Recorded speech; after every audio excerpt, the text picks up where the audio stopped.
Plarium has started to add events and tournaments that are specific based on your number of turns taken. And they're called turn attack events or tournaments.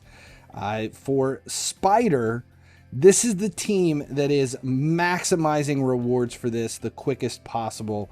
This is the build.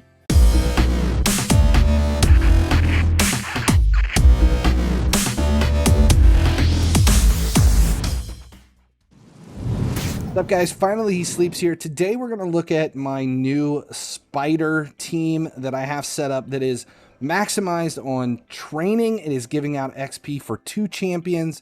It is the quickest turn I could run, and it is giving me maximum benefit in coins, gear, and turnaround time for stuff like the Spider turn attack that we have right now.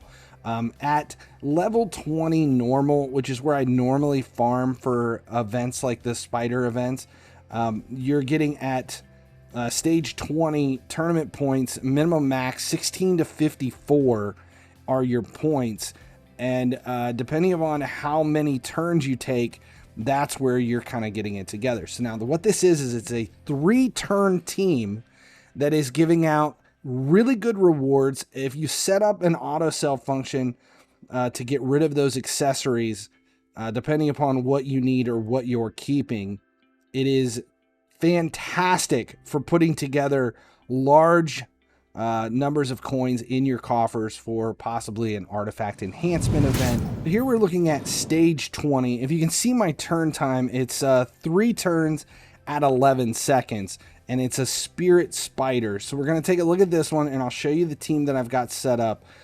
The 3 champions here that make a difference are the first 3. I've got the last 2 set up are just for training purposes. They never take a turn, so it doesn't really matter, and I swap those out once they're maxed out from training. So again, you're not only getting gear and coins and your best turn and points possible for stage 20, but you're also training 2 champions in the process. The 3 turns, I've got Fayne going first, right now at 235 speed. She is laying down her A3, which gives decreased defense and weaken. That is going to take all of the defense out of the Spider so that when Royal Guard hits next with his takedown based on enemy max HP, that is going to do the most damage possible as long as that decreased defense and weaken hit. Then Nut comes in with his Blessed Bash, which is another one. It's a 3-time hit based off of enemy's max HP. Now, I've got him at 3,743 defense. I would like to push that even higher. Right now, there's a lot of HP on him. I should be able to shift some of that HP down to defense and make this a little bit quicker or stronger hit. I could possibly get rid of Royal Guard eventually and just have Fayne hit 1 turn and then Nut. And then you could train 3 players instead of 2 when this does. But for here, everybody is fully booked. Nut, Fayne, and Royal Guard are completely maxed out. All have masteries. Everything is as strong as you can get them. We'll take a look at what I actually have them gear-wise. Nut is in Perception and Cruel with crit damage over on the gloves and then speed on the boots. Fayne is more about the accuracy of making sure her stuff sticks. So she is just in, I actually do have her in Cruel and Perception. 2 sets of Cruel and 1 Perception. I think that's more for the Clan Boss team that she's in than anything. 367 on her accuracy. For Blessings, I've got her in Cruelty. Royal Guard, oh, he's right next. Royal Guard has in Commanding Presence because he is the lead and he is bringing that 35% attack in dungeons. And I have him in Perception and Cruel. You see kind of a theme here. It's about ignoring defense, speed, and accuracy on these 3. Full masteries on everybody. And then we'll look at Nut. I have Blessing on Nut as well. And his blessing is Crushing Rend to give me the most damage possible. All right, so let's watch this take place.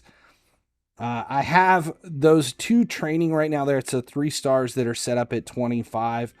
I'll keep the gear that we have right now just to see how it runs, and we'll see what kind of time it does and how fast it is. This is level 20 again, just for maximum. So there we go. Decrease defense and weaken lay down. Here comes takedown, and then nut to finish it off.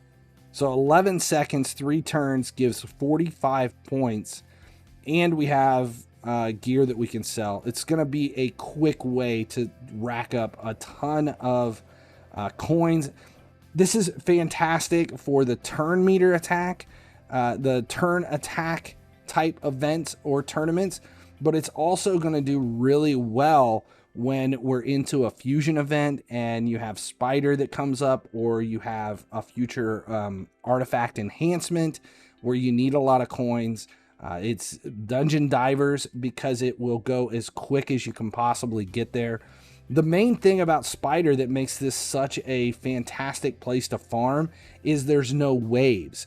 It's the only dungeon where it's just you versus the boss, so that you don't have to waste all that time building up to get there. So if you have a limited number of time, or you only have so many auto battles, that kind of a thing, this is fantastic place to use your energy. Hope this info helped. If it did, make sure you subscribe here at YouTube, turn on notifications so you never miss when a video goes live. I'm Finally He Sleeps. As long as you guys keep tuning in, I'll keep making videos. Thanks for watching. If you haven't noticed, my YouTube channel has expanded. Subscribe here for Raid Shadow Legends content, but make sure you check out my other channels as well for EA Sports FC, everything automotive over at Gearheads, and visit Cringeworthy for a few laughs. Subscribe links are right over there.